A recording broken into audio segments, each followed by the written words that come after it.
안녕하세요. 절대업TV의 명품 PD 한 PD입니다. 자, 어제죠. 어제 백악관에서 트럼프와 젤렌스키가 만났어요. 만나가지고 굉장히 큰 논란이 있었죠. 자, 여러분들 그 생생하게 두 사람이 이 대화하는 내용이 유튜브에 있거든요. 한번 꼭 보시길 바래요. 왜 보셔야 되냐면 그 사건은 굉장히 그 어떤 세계 역사의 이정표가 되는 사건이에요. 그죠? 이정표가 되는 사건이다. 자, 쉽게 얘기해서, 옛날에 생각했던 미국의 이미지가 아니다. 자, 미국은 이제 세계의 패권국이고, 그죠? 세계의 우방국이고, 리더 국가였잖아요. 자, 그런 이미지가 이제 아니에요. 이제 그런 이미지가 아니다. 미국은 이제 오직 자국의 이익대로 가는 나라다. 자, 그걸 보여주는, 아주 대표적인 사건이었어요. 세계 역사가 바뀐 거죠.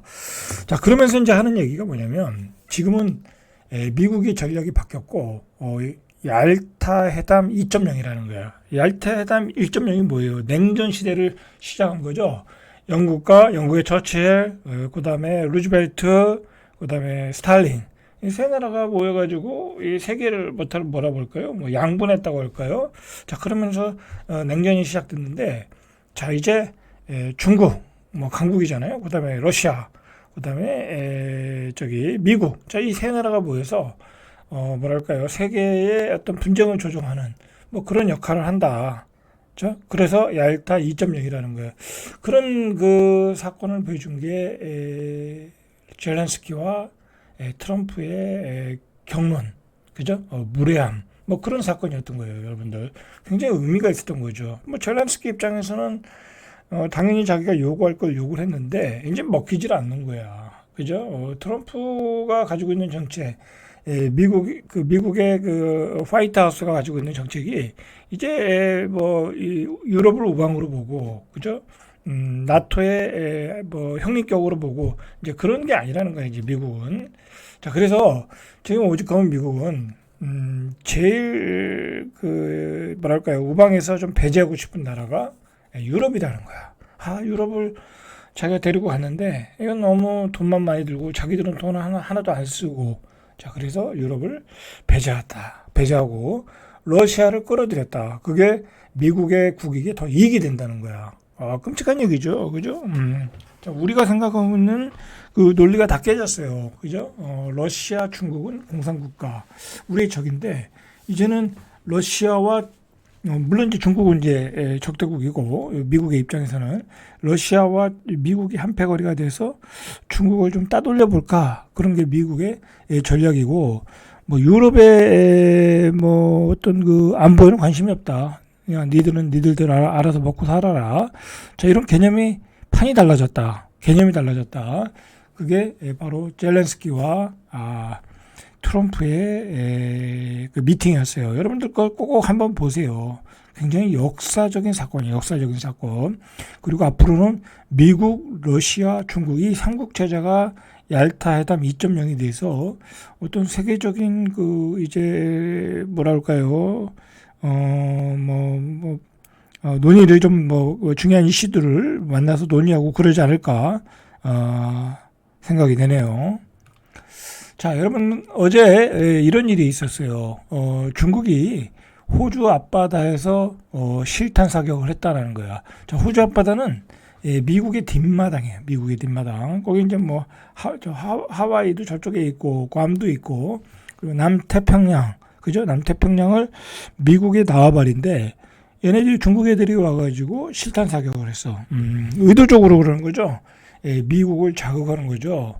중국 해군이 이례적으로 호주와 뉴질랜드 사이 공해상에서 대규모 실탄 사격을 벌이면서 남태평양 일대 군사적 긴장이 고조되겠다라는 거죠. 자, 그것은 이제 미국과 캐나다 해군이 대만 해협에서 실시한 군사 훈련에 맞대응한 움직임이라는 거죠. 자, 중국이 이렇게 위협적으로 나오고 있어요. 그리고 요즘 중국이 미국에 굉장히 위협이 되는 요소가 인공지능도 따라왔죠. 이 반도체, 고사양 반도체 없이도 인공지능을 만들었죠. 딥시크를. 그리고, 디램 반도체에서는 이제 얼마 안 남았어요. 그죠? 격차가 얼마 안 남았고, 로봇은 오히려 앞서가는 느낌이 들고, 드론은 뭐 당연히 앞서가고 있고 상당한 하이테크 기술을 입증을 했어요. 굉장히 위협적인 거예요. 그래서 미국의 입장에서는 저 중국을 따돌리기 위해서는 러시아와 친해져야 된다. 뭐 그렇게 생각을 하면서 지금 푸틴과 트럼프가 굉장히 이제 친밀감을 느끼면서 지금 이제 전화 통화를 하고 있는 거예요, 지금. 자, 오늘의 주제인데요. 오늘의 주제인데, 자, 미국이 지금 미국의 그 해양 산업의 어떤 수준을 우리가 좀 파악할 필요 있어요. 이게 중국의 남태평양 어떤 그 전략과 조금 맞물려 있는 거예요. 왜 미국이 우리나라의 조선업에 SOS를 하는지 우리가 좀 알 필요가 있을 것 같아요. 요즘 조선 주식이 굉장히 핫하잖아요. 많이 올랐어요. 그죠? 그 많이 오른 배경을 우리가 좀 알 필요가 있을 것 같아요. 자, 미국이 현재 상업용 선박 건조 분야에서 세계 19위예요. 뭐 거의 바닥이라고 봐야죠. 19위라고 보면. 우리나라는 2위예요. 일본이 3위고 중국이 1위예요. 중국이 한 지금 1700 선이라고 해야 되나요? 배 1700대를 만드는데 미국은 5대를 만든다는 거야. 5척을 만든다는 거죠. 1700척을 만들고 5척을 만든다. 이게 상대가 안 되는 거야. 그죠? 그러니까 트럼프가 깜짝 놀란 거죠. 이래가지고는 이 세계 해양을 지킬 수가 없다. 그죠? 그렇게 판단을 하고 있는 거예요. 그래서 이 중국의 조선 산업을 좀 잡을 필요가 있겠다. 자, 그런 전략들이 지금 나오고 있는 거예요, 지금. 심각한 상황이죠. 자, 1975년에 이제 미국이 그때는 전성기였는데 그때는 70척 이상의 선박을 건조했다라는 거야. 근데 중국은 한 해 1700척 이상의 선박을 건조한다. 미국이 비상에 걸릴 수밖에 없죠. 이제 정신 차린 거죠.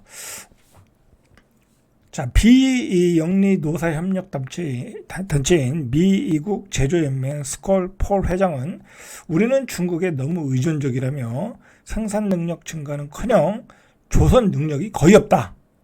그러니까 세계 군사 패권 1위 국가인데 배도 못 만든다는 거야. 이게 무슨 이게 종이 호랑이지 이게. 그죠?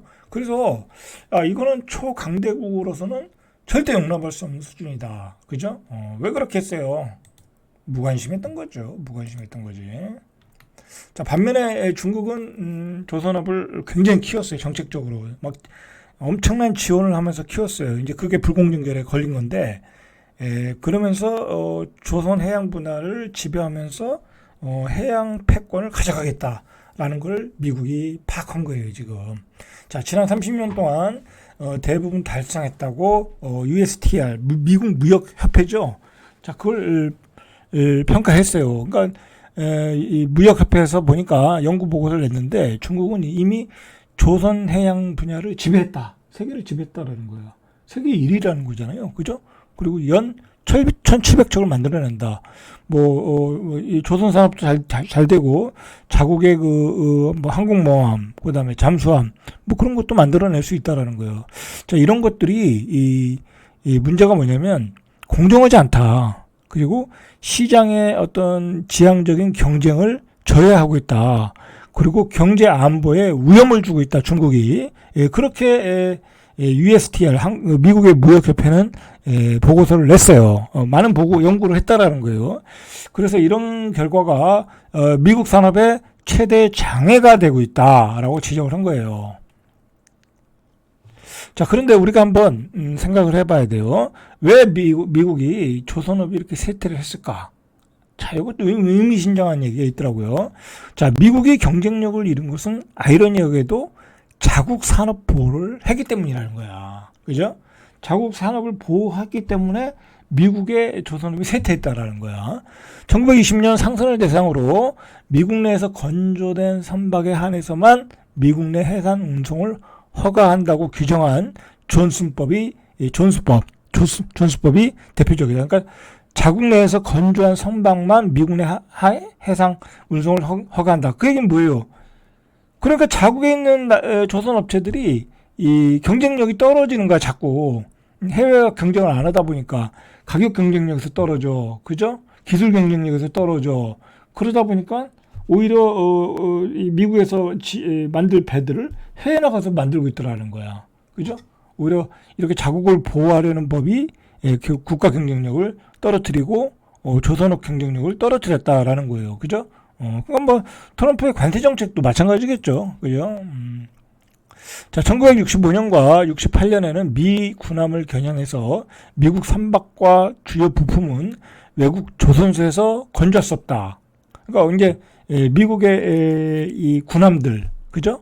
이거는 외국에서 건질 수 없다는 그런 또 번스 톨레푸스 푼스 수정법이 제정됐다는가. 이거 완전히 그러니까 미국이 스스로 경쟁력을 잃어버린 거죠. 자, 이 두 개의 존슨법, 번스법 두 개의 법으로 인해서 미국의 조선업계는 해외 업체와 경쟁력을 피하면서 안정적인 물량을 수주하면서 독점권을 얻었지만 이게 오히려 덕이 됐다. 그죠? 당연한 얘기죠. 당연한 얘기. 자, 미국의 조선소가 이렇게 완전히 뭐 폭락한 데는 이유가 있었던 거죠. 그죠?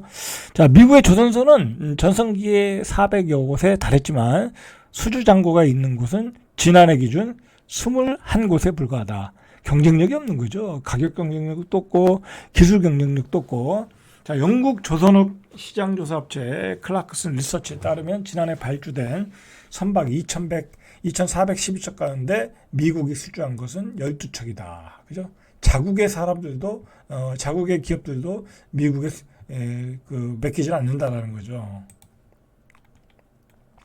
자, 그래서 미국이 이제 안 되겠다 이러다가는 남태평양 이 해양 패권을 중국한테 다 뺏기겠다라고 해서 이제 조사를 했어요. 그 조선시장 중국이 어떻게 글로벌 조선시장을 장악하고 있나 조사를 하고 일단 법을 만들었어요. 그래서 무역협회에서는 중국 선박에 일단 미 항구 입항할 때마다 수수료를 부과하겠다. 그죠?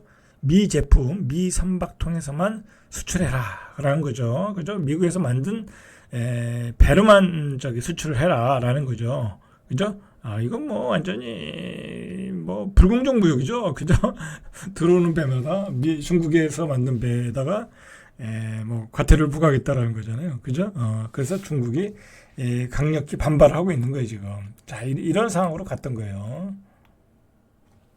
그래서 미국의 중국 선박이 입항할 때마다 최대 150만 달러의 수수료를 부과하겠다. 자, 이렇게 되면 중국 선박을 이용하지 않겠죠. 그죠? 수수료가 비싸니까. 그죠? 자, 그런데 중국의 선박에 수수료를 부과하면 우리가 어떻게 했어요? 우리 조선업이 수혜를 보겠죠. 그죠? 당연히 우리 배는 수수료를 과태료를 받지 않으니 지불하지 않아도 되니까. 자, 그래서 우리나라 조선주들이 그동안에 올해 들어서 트럼프 들어오면서 폭등을 했다라는 거죠. 자, 블룸버그 통신은 그 무역협회 조치로 중국 선박의 운영 비용이 올라가면 한국과 일본 조선업계에 기회가 생길 수 있다. 자, 그런 예상을 하고 있어요. 자, 그래서 앞으로 또 이런 법을 또 만들었어요. 미국의 제품의 최소 1%는 미국 선사에 미국 선박을 통해 수출돼야 된다. 시행 2년 후에는 3%, 3년 후에는 5%, 7년 후에는 15%. 자, 이게 사실 앞에서 만든 존슨법하고 먼지법하고 뭐 차이가 별로 없죠. 그죠? 자, 그런데 글로벌 빅5 선사 대부분이 중국 선박을 다수 보유했다는 거예요. 그러면 이 빅5는 미국에 들어갈 때마다 대당 150만 달러를 내야 돼. 그러면 이제 앞으로 중국에다가 발주를 안 하겠죠? 그죠? 우리나라에다 발주하든지 일본에다 발주하든지 그렇겠죠? 조금 비싸더라도. 자, 그래서 우리가 수혜를 보고 있다라는 얘기예요, 지금. 자, 그래서 이미 이제 세계 5위 해운사 독일 하파크로이트는 12억 달러 규모의 LNG 이중연료 추진 컨테이너 선 6척을 중국 조선사 대신 하나오션에 발주하는 계약을 최종 검토 중이다. 그죠? 자, 이렇게 우리는 좋아졌어요. 그죠? 자, 재밌는 건 뭐냐면 바이든 정부가 이미 조사를 했어요. 무역협회를 통해서 지난 1월 16일 보고서가 나왔어요. 중국이 세계 조선 해운 시장을 장악하기 위해서 어떤 일들을 벌였는가, 그죠? 근데 각종 불공정한 수단을 다 동원했다라는 거야. 그래서 미국 경제에 피해를 줬다. 그래서 강도 높게 비판을 했는데, 자, 보고서는 어떤 내용이었냐면 중국 정부가 사용한 불공정한 수단으로 자국 기업의 금융 지원, 당연한 거죠. 그냥 막 퍼주는 거야, 금융 지원. 그리고 외국 기업에 대해서는 장벽 강화. 중국에다가 조선소 만들 수도 있잖아요, 우리가. 근데 못 만들게 하는 거야, 장벽을 강화해서. 그리고 강제적 기술 이전, 또는 지식재산권 탈취, 막 그냥 지식재산권을 막 갖다 쓰는 거야, 그냥 기술적인 거를. 막 그러고서 이제 까는 거, 안면 까는 거죠. 자, 그래서 미국의 입장에서는 이를 막기 위한 긴급 조치가 필요하다. 이거 완전 불공정한 거다. 중국 가만히 안 놔두면은 세계의 무역 질서를 다 흐트러 놓을 것 같다라는 거죠. 그리고 중국 정부가 자국의 조선 해운 사업 인건비를 의도적으로 낮췄다라는 거야. 인건비를 낮추고 있다는 거야. 그냥 그 노동자들을 아주 싼 가격에 혹사시키고 있다라는 거죠. 자, 그래서 중국 정부가 각종 특혜 보조금 덕분에 2000년 시장 점유율 5%에서 2030년 2000년이니까 2000년에 5%, 23년 만에 50% 이상으로 끌어올렸다. 자, 우리는 28% 2위. 자, 우리 조선이 그래서 힘들었던 거야. 일본은 15%. 자, 이렇게 격차가 벌어졌다. 미국의 점유율은 1%.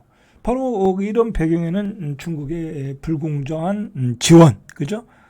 그런 게 있었다. 그래서 중국을 가만히 놔두면 안 된다라는 거죠. 그죠?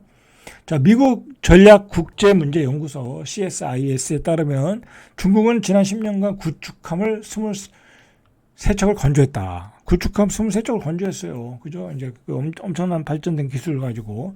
그런데 미국은 11척밖에 만들지 못했어요. 그죠? 장거리 임무 수행 능력을 갖춘 순양함의 경우에도 중국은 2017년 8척을 건조했는데 미국은 단 한 척도 못 만들었다. 심각한 거죠. 자, 이게 미국의 현실이에요. 중국 군함의 70%가량이 2010년 이후에 진수됐지만 미국 해군의 이 비율은 25%에 불과하다. 그래서 이제 지금 미국이 부지런히 배를 만들겠다라는 거야. 자국에서는 못 만들잖아요, 지금. 그래서 우리나라에게 의존할 수밖에 없다. 그래서 우리나라 조선 주식이 폭등했던 거야. 그죠? 많이 올랐어요, 여러분. 지금 들어가 먹을 건 별로 없는 것 같아요, 개인적으로. 자, 그래서 미 해군의 군함 건조 역시 막 계속 지연되고 있는 거야. 만들어야 되는데 미 잠수함의 약 40%가 수리 중이거나 유지 보수를 기다리고 있다. 그러니까 미국에 지금 만들 잠수함들, 해군 군함들이 많은데 못 만들고 있다라는 거야. 그래서 계속해서 발주가 나온다고 그러죠. 그래서 미국의 입장에서 중국의 조선업 견제를 위해서는 초당적 협력 움직임을 보여주고 있고, 그래서 법을 만든 거야. 조선업과 항만시설법을 발의했다. 그죠? 자, 이 법에는 선박 건조를 장려하고 조선업 기반을 강화하는 미국 선적 상선을 대폭 늘려 전략 상선단을 운영하는 내용도 담겼다라는 거죠. 자, 그래서 이제 이렇게 하려면 전략적 파트너가 필요하겠죠? 자, 그게 우리나라라는 거예요. 우리나라 세계 2위니까. 그죠? 자, 우리나라 조선이 아주 꽃을 피우고 있어요. 좋은 거죠.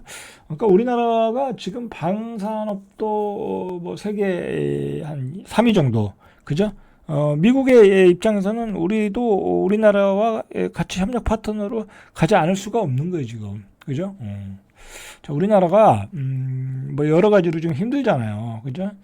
구조조정이 안 되는 것도 있고, 새로운 산업도 지금 나타나지 못하고 있고, 그리고 환율도 폭등하고, 반도체 기술도 지금 진보를 못하고 있고, 그렇지만은 이렇게 또 강점이 있는 게 많아요. 방산업도 그렇고, 조선업도 그렇고, 그죠? 그 다음에 우리 자동차 잘 만들고, 기계적인 분야에서는 우리나라가 괜찮아요. 그죠? 손기술이 뛰어난 민족이니까. 자, 그러니까 우리가 너무 의기소침할 거 없어요. 그냥 이 유튜브에서는 맨날 그냥 나쁜 얘기만 하고 무슨 세상이 망할 듯이 얘기하는데 그렇지는 않은 것 같아요. 그죠? 우리도 잘하는 게 많다 생각보다. 그죠? 우리가 세계 조선 2위고 미국은 우리한테 의존할 수밖에 없다라는 거야, 지금. 이 중국의 패권을 막으려면 우리한테 의존할 수밖에 없다라는 거야. 자, 그래서 지금 매년 미국의 입장에서는 미 해군의 향후 30년 동안의 어떤 강화 방안을 위해서는 매년 42조 원의 군함을 발주한다라는 거야. 어마어마하죠. 자, 여기서 우리가 한 3분의 1, 한 10조만 가져가도, 그죠? 우리 조선업이 커질 수 있는 거죠. 30년 동안 매년 42조 원이다. 어떻게 보면 이게 만약에 실제로 그렇게 집행이 되고 우리가 여기서 한 3분의 1 정도만 가져오고 일본이 한 3분의 1 가져가고 자국 내에서 또 한 3분의 1 만들고 그러면 우리 조선업도 많이 갈 수 있겠어요. 그죠? 지금보다 더 올라갈 여지가 있겠네요. 그죠? 뭐 알아서 판단하시고요. 그거는 투자에 관한 문제니까. 자, 그래서 이런 미국의 뭐랄까요, 이 해군 함정을 건조할 수 있도록 하는 내용을 담은 해군 준비태세 보장법이 발의됐고, 만약 이 법이 통과된다고 하면 미 함정 해양 경비대 선박 수주 가능성이 우리 조선업계는 높을 가능성이 있다. 뭐 그런 내용이 지금 나오고 있어요. 자, 미 의회 예산국의 1월 보고서에 따르면 이 미 해군이 신규 함정 조달을 위해 2054년까지 연평균 약 42조 투자를 한다는 거예요. 그죠? 뭐 긍정적이에요. 그죠? 긍정적이야. 자, 미국은 이렇게 해군 전력 강화를 위해서 현재 보유 중인 296척의 함정을 2054년까지 381척으로 확대한다라는 거죠. 그죠? 자, 왜냐? 중국이 계속해서 그냥 엄청난 배를 만들어가지고 남태평양으로 몰려오니까. 그죠? 자, 목표 달성을 위해서는 앞으로 30년간 364척의 신규 함정을 더 건조해야 하는데 이를 위해서는 매년 12척의 함정을 지어야 된다는 거야. 12척의 함정. 자, 그 중에 한 4척만 우리가 가져오자라는 게 이제 우리의 목표겠죠. 자, 어쨌든 중요한 거는 앞에서 얘기했듯이 이제 옛날에 그 우방과 이 러시아와의 대립 그런 냉전 체제가 이제는 깨졌다라는 거야. 이제는 러시아와 미국이 한 팀이 되고 그 러시아와 미국이 한 팀이 돼서 중국을 어떻게 압박을 할까? 중국이 더 확장을 못하게 할까? 자, 그거에 새로운 세계 질서가 잡히고 있다. 우리가 그걸 알아야 돼요. 그죠? 그걸 알아야 우리 그 정치인들이 어떻게 정치를 해야 되는 거고, 그죠? 외교를 어떻게 해야 되는 거고, 그런 게 보이는 거잖아요. 그죠? 그런 거예요. 자, 그런 것도 보이고, 앞으로 조선업도 괜찮겠다. 그죠? 이게 우리의 위치는 세계 위이고, 이제 중국은 이제 불공정 무역이라고 미국이 압박을 해주고, 그죠? 상대적으로. 그럼 우리는 상대적으로 조선업이 한번 빌드업이 가능하겠다. 그리고 미국의 해군함도 우리가 수주해서 팔아먹을 수도 있겠다. 그죠? 자, 좋아요. 자, 이렇게 새로운 분위기를 좀 파악할 필요가 있다라는 의미에서 한번 제작해봤습니다. 절대갑TV의 명품 PD 한 PD였습니다.